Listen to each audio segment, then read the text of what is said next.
Hello dears, exercise 1.15 के साथ ताहिर इकबाल आपकी खिदमत में हाजिर है। यहाँ पर हमारे पास पहला क्वेश्चन है, verify the commutative law of union and intersection. हमने वेरीफाई करना है commutative law of union and intersection through the Venn diagrams. तो इसका मतलब ये है कि हमने एक तो कमोटेटिव लॉ ऑफ इंटरसेक्शन और यूनियन जो है वो वेरीफाई करना है, दूसरा ये कि इसके अंदर हमने वेन डायग्राम का भी यूज़ करना है।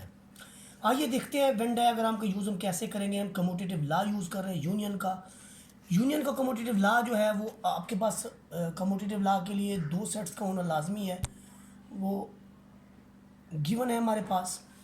एक सेट ए है, दूसरा सेट आपके पास बी है। एलिमेंट्स आपके सामने हैं ए और बी के। पहले नंबर पे हम इनका यूनियन लेने लगे हैं, ए यूनियन बी। आपको पता है सेट ए के और बी के दोनों एलिमेंट को मिला के जब एक टीम बनाई जाती है तो उसे हम कहते हैं ए यूनियन बी। आप यू कैन सी दैट 3, 5, 7, 9, 11, 13 ये सारे लिखने के बाद आप देखेंगे 5 भी है, 9 भी है, 13 भी है, आगे 17, 21, 25। तो ये हमारे पास हो गया जी ए यूनियन बी। अब हमें ये भी पता है कि जब हम बी यूनियन ए लेंगे तो कम्यूटेटिव लॉ तो होल्ड करता है। तो जब हम बी यूनियन ए लेंगे तो सेम रिजल्ट्स आएंगे। ये देखें आपके पास। अब हम दोनों चीज़ों को लिए जो वेन डायग्राम का इस्तेमाल करेंगे उसमें ज़रा गौर करें आप। देखिए कि जब वेन डायग्राम की हम बात करेंगे तो आपके पास ए यूनियन बी के अंदर सेट ए के भी तमाम एलिमेंट और बी के भी तमाम एलिमेंट, तो ये जितना भी रेड पोर्शन आपके पास मौजूद है ये आपको इंडिकेट कर रहा है यूनियन बी का। और जब बी यूनियन ए की बारी है तो हम बी पहले लिख लेंगे, ए को बाद में लिख लेंगे। यहाँ पर देखिए हमने ए पहले कहा, इसको हमने बी कहा, यहाँ पर इसको हमने बी कहा और इसे ए का नाम दे दिया। तो यहाँ पर भी आपके पास रेड पोर्शन, आप दोनों को देखें, दोनों का जो रेड हिस्सा है ये आपको इंडिकेट कर रहा है कि these both are equal. So Venn diagram की मदद से हम कम्यूटेटिव लॉ ऑफ यूनियन जो है वो आपको दिखा रहे हैं, दैट इज इक्वल। इसके बाद देखिए हम इंटरसेक्शन जो है ए इंटरसेक्शन बी ले रहे हैं। Intersection you know very well के दोनों के अंदर जो नंबर ऑफ एलिमेंट्स हैं उनमें देखा जाता है कि कॉमन कहाँ पर है। हमने देखा कि यहाँ पर आपके पास 3 है लेकिन उधर नहीं है, इधर 5 है, 7 है लेकिन 7 जो है वो उधर नहीं है। तो इधर भी 5 है, इधर 9 है जो कि वहाँ मौजूद है। तो हम कहेंगे 5, 9 जो है ये, और इसके अलावा 13 इधर भी है और इधर भी है। तो इंटरसेक्शन में हमें मिलता है 5, 9, 13। सिमिलरली जब बी इंटरसेक्शन ए लिया जाता है तो वहाँ पर भी हमें 5, 9, 13 मिलता है। इसका मतलब ये हुआ कि A intersection B this is equal to B intersection A. तो जहाँ तक वेन डायग्राम की बात है तो आपका जो इंटरसेक्शन के अंदर ए इंटरसेक्शन बी है वहाँ पर ये पोर्शन आपका इंडिकेट कर रहा है ए इंटरसेक्शन बी को। सिमिलरली यहाँ पर भी आपका जो ये वाला पोर्शन है, दोनों जहाँ पर ओवरलैप कर रहे हैं, ये आपके पास है बी इंटरसेक्शन ए। तो यहाँ पर क्लियरली आप देखें कि A intersection B this is equal to B intersection A. यहाँ पर आपके पास एक सेट एन दिया हुआ है, दूसरा सेट आपके पास जी दिया हुआ है। आपने इसके अंदर यूनियन शो करवाना है। सेट ऑफ नेचुरल नंबर देखें, जब भी हम बात करते हैं सेट ऑफ नेचुरल नंबर की तो नेचुरल नंबर जो है वो आपके पास सबसेट होता है जी का। जी देखें आप, जी के अंदर सेट ऑफ नेचुरल नंबर मौजूद होता है। जब हम एन यूनियन जी लेंगे तो आपके पास एन भी है और जी भी है, तो दोनों का जो यूनियन है वो आपके पास जी ही आ जाएगा। इसका मतलब ये हुआ कि एन चूंकि सबसेट है जी का तो एन यूनियन जी जो आपके पास जी के इक्वल आ गया। इसका मतलब एन कंटेंट करता है जी के अंदर। तो जब हम बात करेंगे जी यूनियन एन की तो भी हमारे पास रिजल्ट में जी आएगा, यानी ये सारे का सारा जी आएगा। सिमिलरली जब हम जी यूनियन एन की बात करेंगे, एन यूनियन जी की, तो तब भी हमारे पास ये सारे का सारा पोर्शन जो है वो जी का आएगा, जिसके अंदर एन के भी सारे एलिमेंट जो है वो शामिल हैं। यूँ आप देखें कि इसका रिजल्ट भी जी है, इसका रिजल्ट भी जी है, तो आपका यूनियन जो है वो इक्वल है। कौन सा इक्वल है? G union N this is equal to N union G. इसके बाद आप गौर करें कि अगर दोनों का यहाँ पर हम चेक करें, यहाँ पर अगर हम दोनों का इंटरसेक्शन चेक करें एन इंटरसेक्शन जी, तो उसके अंदर समाल जो आपके पास होगा पोर्शन वो हमारा इंटरसेक्शन होगा। तो यहाँ पर ये एन जो है ये एन इंटरसेक्शन जी के इक्वल है, और यहाँ पर भी हमारे पास एन इंटरसेक्शन जी या G intersection N this is equal to N. So this is N and this is N. So we will say that कि अगर हम वेन डायग्राम से भी देखें तो आपका जो ये वाला पोर्शन है दोनों के अंदर आपके पास कॉमन है। तो कॉमन चूँकि आपको पता है कि जब हम इंटरसेक्शन लेते हैं तो कॉमन जो है वो छोटा सेट होता है, तो यहाँ पर भी आपको n मिलेगा और यहाँ पर भी आपको n मिलेगा। सो हम यहाँ पर ये कह सकते हैं कि आपका जो वेन डायग्राम से इंटरसेक्शन है वो भी प्रूफ हुआ। यहाँ पर देखिए आपके पास एक सेट सी दिया हुआ है, नेक्स्ट जो पार्ट है एक सेट आपके पास सी दिया हुआ है, X such that X belongs to N, X such that X belongs to N and X is from 8 to 18। ये नेचुरल नंबर हैं और 8 से लेकर 18 तक हैं। ये वाई भी आपके पास नेचुरल नंबर हैं और ये 9 से लेकर 19 तक हैं। तो आप देखिए 8 से 18 तक सारे नंबर जो हैं आपके पास जो 8 से 18 तक हैं वो यहाँ पर 9 से आपके पास 19 तक यहाँ पर नंबर मौजूद हैं। तो इसका मतलब क्या हुआ कि जो आपके पास है देखिए जी सी हमारे पास मौजूद है, डी हमारे पास मौजूद है, हमने सी यूनियन डी लिया जब, तो ये 8 से लेकर 90 तक हमारे पास मौजूद है। यहाँ पर देखें आपके पास एक सेट सी है एक सेट डी है आपके पास, इन दोनों का जो यूनियन है ये फिर सारा जो आपके पास पोर्शन है ये सारे का सारा जो शेड किया गया है ये सारे का सारा जो पोर्शन है ये आपके पास होगा सी यूनियन डी। यही बात जो है आपके पास ये पोर्शन है जी सी यूनियन डी। सिमिलरली जब हम डी यूनियन सी निकालेंगे तो उसमें भी ये सारे का सारा पोर्शन आपका शेडेड आ जाएगा। ये यहाँ पर एलिमेंट्स भी दिखाए गए हैं, इसमें 19 है इसमें 8 है, बस जस्ट यही इसका डिफरेंस है। तो जो आपका डी यूनियन सी है सी यूनियन डी के बिल्कुल इक्वल है, ये वेन डायग्राम से मैंने आपको शो करवा दिया है। सिमिलरली जब हम बात करते हैं इसके इंटरसेक्शन की तो इंटरसेक्शन में फिर हम क्या करते हैं कि पहले सी इंटरसेक्शन डी हमने लिया तो हमारा ये रिजल्ट आया, यानी सी के और डी के इंटरसेक्शन में जो कॉमन थे वो थे 9 से लेकर 18 तक। तो 9 से 18 तक आपके पास कॉमन थे वो हमने इंटरसेक्शन में ले लिए।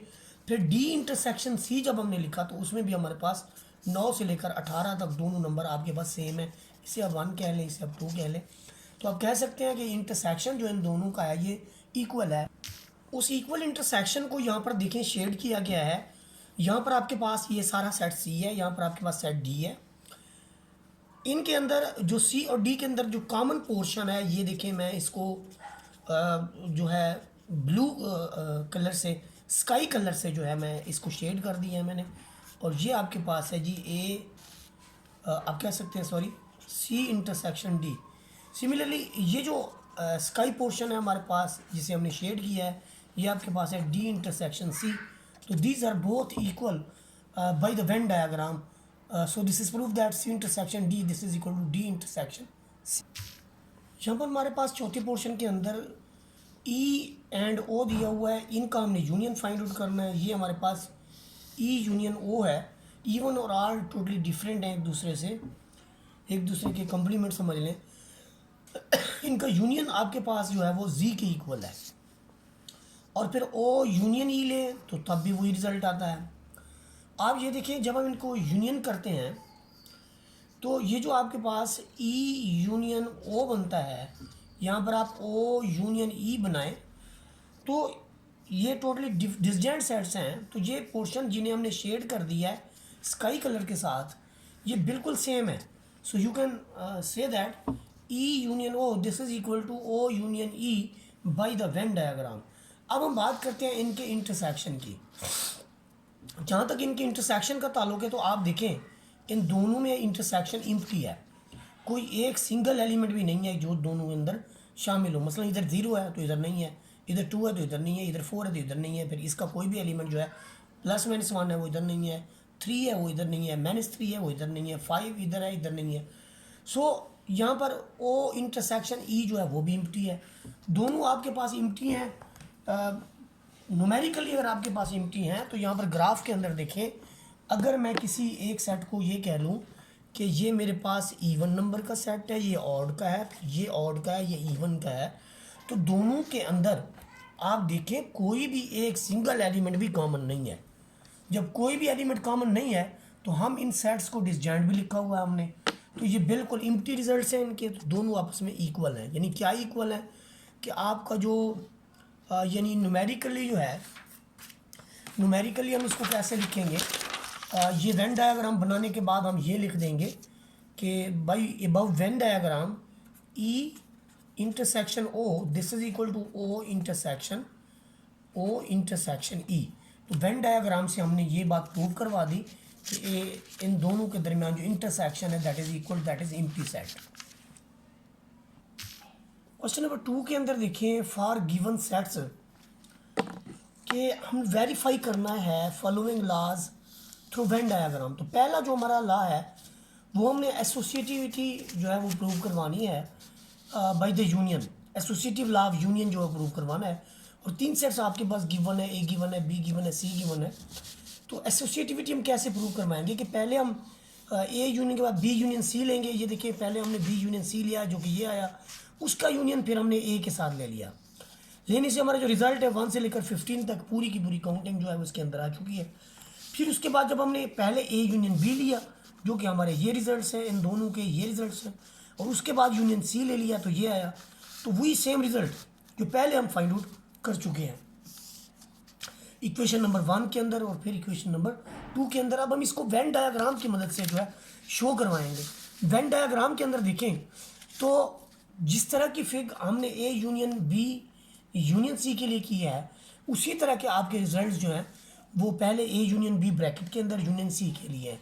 ये स्काई कलर के अंदर जो रिजल्ट्स हैं आप देखिए दोनों के सेम है, ये वाला भी और ये वाला भी। तो इसलिए हम कह सकते हैं कि एसोसिएटिव लॉ जो है इनके दरमियान में होल्ड करता है। कौन सा एसोसिएटिव लॉ होल्ड करता है, यहाँ मैं आपको रिटर्न जो है वो लिख के दे देता हूँ कि आप ए का यूनियन लेंगे पहले बी यूनियन सी के साथ, बी यूनियन सी लेके उसके साथ, या फिर आप ए यूनियन बी लेके फिर यूनियन सी ले। तो इसके ग्राफिकली रिजल्ट्स आपके सामने हैं। ये ग्राफ इसका है और ये वाला जो ग्राफ है ये इसका है। तो देखिए सेम रिजल्ट्स हैं। मेरी बनाई गई पिक्चर में तो थोड़ा डिफरेंस आ सकता है but the results are same. तो हमने इसको वेरीफाई करा दिया बाय द वेन डायग्राम। यहाँ पर हम एसोसिएटिव लॉ ऑफ इंटरसेक्शन की बात करते हैं। तो पहले नंबर पे हम देखते हैं कि जब हम बी का इंटरसेक्शन सी के साथ लेते हैं तो हमें रिजल्ट मिलता है 3 9, यानी 3 इसमें भी है, 9 3 और 9 दोनों में है। 3 और 9 को जब हम इसके अंदर ढूंढते हैं तो nothing is, there is nothing. इसका मतलब क्या हुआ कि A intersection B intersection C is empty set. फिर जब हम इसका इंटरसेक्शन यानी A intersection B intersection C करने की कोशिश करते हैं तो पहले हम ए इंटरसेक्शन बी लेते हैं। तो ए इंटरसेक्शन बी जो है वही हमारे पास जो है एम्प्टी है। जब एम्प्टी का किसी और से आप इंटरसेक्शन लेंगे तो आपको कुछ भी नहीं मिलेगा। इसका मतलब क्या हुआ कि अगर हम ग्राफिकली देखें तो इन तीनों सेट्स के दरमियान में कोई यानी जो रिलेशन है, कोई पोर्शन नहीं है जिसको हम कहें कि वो जी तीनों में जो है वो इंटरसेक्शन है। इसका भी एम्प्टी सेट रिज़ल्ट है, इसका भी एम्प्टी सेट रिज़ल्ट है। तो ये इसके लिए जो इसका पार्ट था ये वाला है। यहाँ पर हम बात करते हैं distributive law of union over intersection की। तो distributive law of union over intersection जो है जाहिर है ये डिस्ट्रीब्यूट हो रहा है यूनियन, तो यूनियन पहले को भी मिलेगा फिर यूनियन लास्ट वाले को भी मिलेगा, दरमियान में आपका जो इंटरसेक्शन है वो मेंटेन रहेगा। तो जब हम इसकी लेफ्ट हैंड साइड को देखते हैं तो हमें पहले बी इंटरसेक्शन सी लेना है, जो उसका रिजल्ट आएगा उसका से यूनियन ले लेना है। तो ये हमारे पास एक लेफ्ट हैंड साइड जो है वो डिवेलप हो जाएगी। उसके बाद जब हम राइट साइड की बात करेंगे तो राइट साइड में बड़ा हमारे पास इंटरेस्टिंग जो है स्टोरी है वो ये है कि पहले हमने ए यूनियन बी लेना है, ये ले लिया, फिर ए यूनियन सी लेना है और यहाँ पर हमने ए यूनियन सी ले लिया। फिर इनके जो रिजल्ट्स हैं उनके दरमियान हमने इंटरसेक्शन देखी तो हमें रिज़ल्ट जो है वो वही मिला जो पहले हम यहाँ पर फाइंड आउट कर चुके हैं। यहाँ पर 1 और 2 को देखें और ये रिज़ल्ट किसके लिए हैं हमारे पास, ये रिज़ल्ट हैं जी A union B intersection A union C के लिए ये रिज़ल्ट है। तो उसके बाद हमने इनका वेन डायग्राम से जो है वो मुशाहिदा करना है। वेन डायग्राम जब हम बनाते हैं इसकी तो यहाँ पर हमें एक बड़ी इंटरेस्टिंग चीज़ मिलती है कि तमाम का चूँकि आपने यूनियन लेना था पहले 2 का, तो इसके जो रिज़ल्ट्स हैं और इसके जो रिज़ल्ट्स हैं इसके अंदर देखें जो आपको यानी ब्लू स्काई कलर के साथ जो शेडेड रीजन है ये वाला और उसके साथ ये वाला ये सारा और इसके साथ ये वाला पोर्शन ये सेम है। तो यहाँ पर वेन डायग्राम से इस बात का भी सबूत है कि ये दोनों left hand side this is equal to right hand side, और ये क्या है, ये यूँ है कि ये बात प्रूफ हो गई कि A union B intersection C this is equal to A union B intersection A union C. ये जो आपके पास है distributive law of intersection over union, तो यहाँ पर देखें ये आपके पास एक इंटरसेक्शन है जो डिस्ट्रीब्यूट हो रहा है दोनों के अमंग, बी को भी मिल रहा है इंटरसेक्शन बी को भी मिल रहा है और फिर ए इंटरसेक्शन सी को भी मिल रहा है, और आपका यूनियन जो है वो दरमियान में रहेगा। इस सेंस में देखें जब हम इसको लेफ्ट हैंड साइड लेंगे तो लेफ्ट हैंड साइड में हमारे पास है A intersection B union C, तो पहले तो हम बी यूनियन सी ले लें, उसका फिर इंटरसेक्शन ले लें के साथ, तो हमें रिजल्ट मिलता है 6 12। इसके बाद जब हम बात करते हैं ए इंटरसेक्शन बी की, तो वो यहाँ से मिलेगा हमें, कोई इनके दरमियान में इंटरसेक्शन नहीं है जी, कोई सिंगल एलिमेंट भी इनके दरमियान कॉमन नहीं है, आप देख सकते हैं। फिर क्या करते हैं हम, मज़ीद इन दो के दरमियान में इंटरसेक्शन लेते हैं तो हमें पता चलता है कि दोनों के अंदर 6 और 12 जो है वो दोनों के अंदर कॉमन है। ये देखें इनके अंदर 6 और 12 जो है वो कॉमन है, तो जब 6 और 12 का यूनियन आप एम्प्टी सेट से लेंगे तो आपको मिलेगा 6 12, और ये हमारे पास रिज़ल्ट है A intersection B union A intersection C का।